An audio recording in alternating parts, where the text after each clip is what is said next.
अस्सलाम वालेकुम। अच्छा, ऐसे गोल्ड का वीकली एनालिसिस आप लोगों के साथ जो है वो शेयर कर रहा हूँ। आज डेट है 2 नवंबर और नेक्स्ट वीक की मार्केट की क्या पॉसिबिलिटीज़ हो सकती हैं उसको हम लोग जो है वो देखेंगे। फर्स्ट ऑफ ऑल जो हमारे पास इसके फंडामेंटल इवेंट्स हैं उनको आप लोग जो है वो देख लें। यहाँ पे मंडे वाले दिन खास कोई न्यूज़ हमारे पास जो है वो नहीं, जिसको हम रेड न्यूज़ काउंट करते हैं। वो कोई ऐसी न्यूज़ नहीं है जो कि अच्छा इम्पैक्ट लाए। इसके बाद ट्यूसडे 5 नवंबर, इसमें हमारे पास जो है इसका ISM का डाटा है और ख़ास तौर पे 5 नवंबर को जो है वो अमेरिका का इलेक्शन है, जो कि आप तमाम लोगों को इस चीज़ का आइडिया ऑलरेडी जो है वो होगा। इसके बाद वेडनेसडे को खास न्यूज़ नहीं है, फिर थर्सडे वाले दिन हमारे पास अनएम्प्लॉयमेंट है और फ्राइडे वाले दिन हमारे पास FOMC है। अब इस टाइम एक तो ये कि जो हमारा ईयर था उसकी भी क्लोजिंग जो है वो नज़दीक है, यानी कि आप ये देख लें कि हमारा जो है वो नवंबर चल रहा है, इसके बाद फिर दिसंबर है और इसमें हमारा फिर साल के आखिरी जो है महीने चल रहे हैं या साल का आखिरी क्वार्टर चल रहा है। इसमें अक्सर जो है आपके पास मार्केट करेक्शंस लेती है, मार्केट जो है वो रिवर्सल लेती है। अगर आप लास्ट भी साल की इसकी जो है वो जो हमारे पास था आखिरी 3 महीने उसको काउंट करते हैं या उसको देखते हैं, उसकी चार्ट को, गोल्ड के चार्ट को, तो आप वहाँ से देखेंगे कि मार्केट ने उस आखिरी 3 महीनों में बड़ी मूव्स जो है वो ली हैं और बड़ी बड़ी मूव्स जो है ख़ास तौर पे मैनिपुलेटिव मूव्स जो है वो इन 3 महीनों में आती रही हैं। और ख़ास तौर पे ये जो हमारा इलेक्शन होगा ये गोल्ड के ऊपर एक अच्छा इम्पैक्ट जो है वो डालेगा। अब इसमें ये कि जो हमारा इस टाइम ट्रंप और जो उसकी साथ जो है वो दूसरी एक लेडी हैं, उसके अंदर जो है इसका होगा। अब उसका मार्केट के ऊपर भी अच्छा एक इम्पैक्ट आएगा। यानी हो सकता है जैसे कि ट्रंप के ऊपर अगर देखते हैं जितनी भी बिजनेस कम्युनिटी, क्योंकि मैं ये चीज़ें इसलिए शेयर कर रहा हूँ ताकि आपको इस चीज़ का आइडिया हो, जब आप अगले वीक मार्केट में बैठे तो आपको माइंड में ये स्केच जो है वो ऑलरेडी बना होना चाहिए कि इसमें खास तौर पर डॉलर के ऊपर इम्पैक्ट होगा और डॉलर के साथ फिर जो है जितने भी इसके कोरिलेशन मौजूद हैं, वो चाहे GBP है या यूरो है या फिर गोल्ड है या फिर इसके अलावा जितने भी कैड है, उसके ऊपर भी एक इम्पैक्ट जो है वो आएगा। अब इसमें जो फिलहाल लग रहा है वो यही है कि अगर ट्रम्प जो है वो इसमें विन करता है, क्योंकि बहुत सारी जो बिजनेस कम्युनिटी है वो भी उसको लाइक कर रही है। इसके अलावा फिर उसमें ये कि डॉलर के ऊपर भी जो है एक बूस्ट आ सकता है, यानी कि डॉलर पंप हो सकता है इस कंडीशन में, ठीक है। और उस कंडीशन में फिर आपके जितने भी कोरिलेशन मौजूद हैं वो डंप हो सकते हैं, उसमें गोल्ड भी आपका जो है वो आ जाएगा। और दूसरी चीज़ ये कि आपके सामने गोल्ड अपनी जो है वो मंथली क्लोजिंग के बाद अब नेक्स्ट इसने वीकली क्लोजिंग को हम लोग जो है वो देख लेते हैं कि वीकली क्लोजिंग हमारे पास कैसे आई है।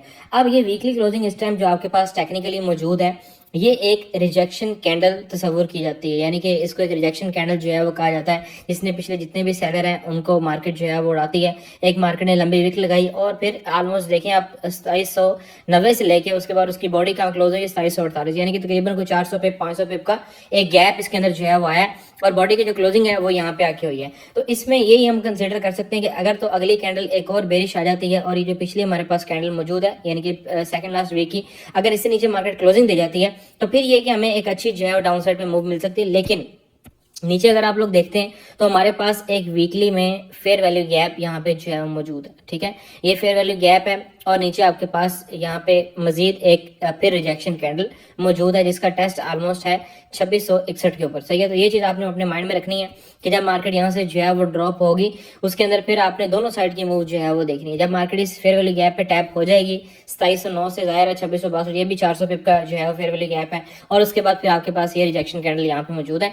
इसको आप लोगों ने जो है वो देखना है, इसके अंदर दोनों साइड पे फिर आप लोग अपनी मूव को एक्सपेक्ट कर सकते हैं। अच्छा, डेली में अगर हम लोग चलते हैं तो डेली में अगर इसी फेयर वैल्यू गैप को हम फिल्टर कर लेते हैं, यानी कि हम इसको फिल्टर कर लेते हैं, तो फिर हमारे को ये ऊपर वाला जो फेयर वैल्यू गैप था ये यूज हो चुका हुआ है, सही है। ये अगर आप लोग देखते हैं कैंडल ने यहाँ क्लोजिंग दी और उसके बाद ये आपके पास जो है वो यहाँ तक एरिया था, उसके बाद ये जो रेड कैंडल थी इसने टैप किया और मार्केट अगेन अप साइड पे चली गई, सही। मैं फेयर वैल्यू गैप को इसलिए ज़्यादा काउंट करता हूँ अपने ट्रेड के अंदर भी, इसी वजह से मेरे अक्सर एसएल जो है थोड़े बड़े भी बन जाते हैं। वो यही रीज़न होती है कि मार्केट मैक्सिमम जो बड़ी मूव देती है वो आपको ऐसे ही एरिया से जो है वो देती है। अब नेक्स्ट जो आपके पास FVG एक मौजूद है, वो ये आपके पास फेयर वैल्यू गैप पड़ा हुआ है ऑलमोस्ट 2693 से लेके 2684, ये ऑलमोस्ट 100 पिप का जो है वो एरिया है।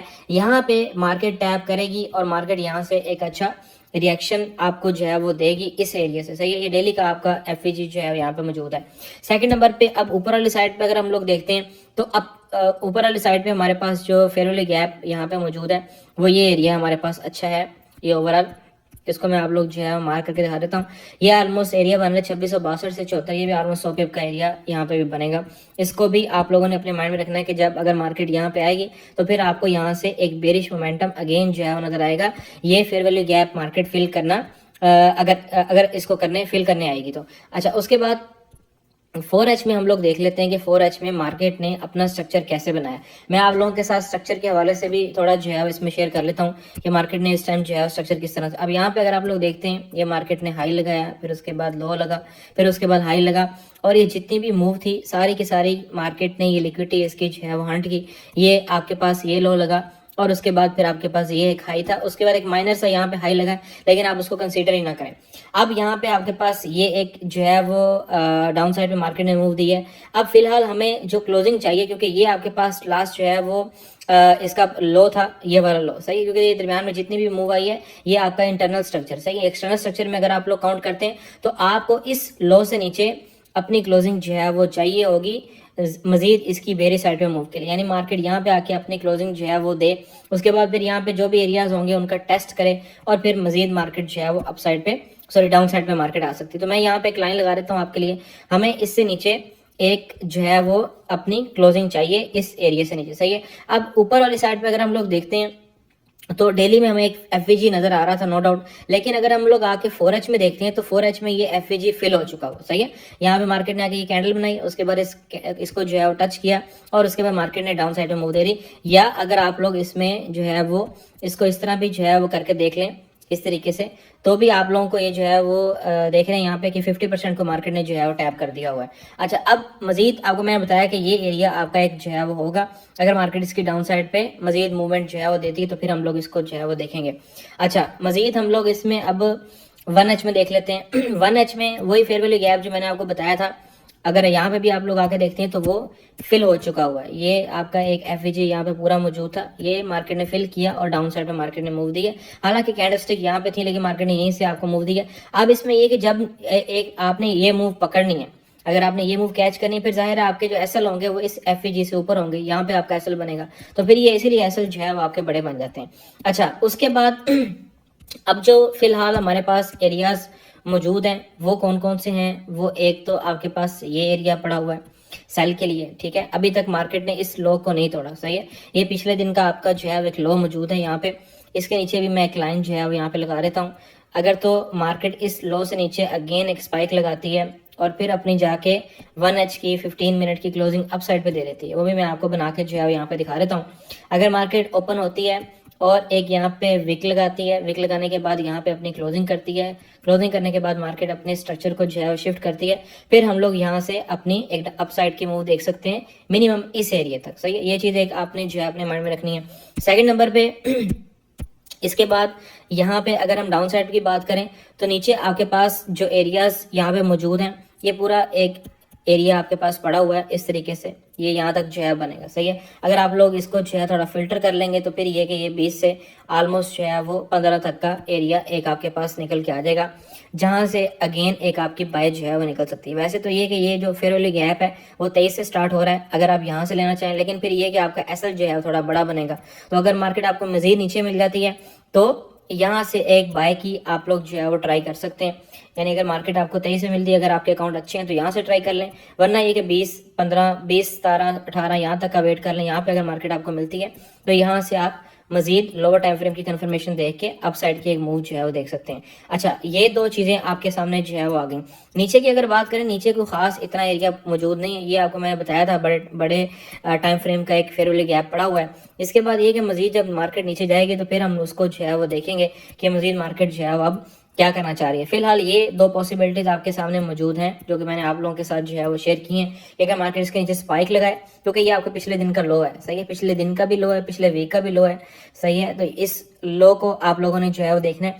अगर स्पाइक लगाती है फिर ऊपर क्लोजिंग करती है, मार्केट स्ट्रक्चर अपना शिफ्ट करती है, तो फिर यहाँ से एक बाय, वरना ये जो नीचे एक बाय आपको बताइए ये हम लोग जो है इसको देखेंगे, सही है। अगर हम लोग 30 मिनट में इसको जाके जो है वो देखते हैं तो 30 मिनट में भी हमारे पास यही एरिया ऑलमोस्ट जो है वो बनेगा, या 15 मिनट में हम लोग जो है वो जाके देख लेते हैं। अगर आप लोग इसको मजीद फिल्टर करना चाहेंगे तो फिर ये एरिया आपका जो है वो इतना यहाँ से बन जाएगा। असल फिर ये है कि इससे ऊपर जो है यहाँ तक बनेगा, तो ये एक एरिया है, लेकिन ये एरिया सिर्फ उस सूरत में आपके लिए वैलिड होगा अगर मार्केट इस लो से नीचे क्लोजिंग देगी, सही है।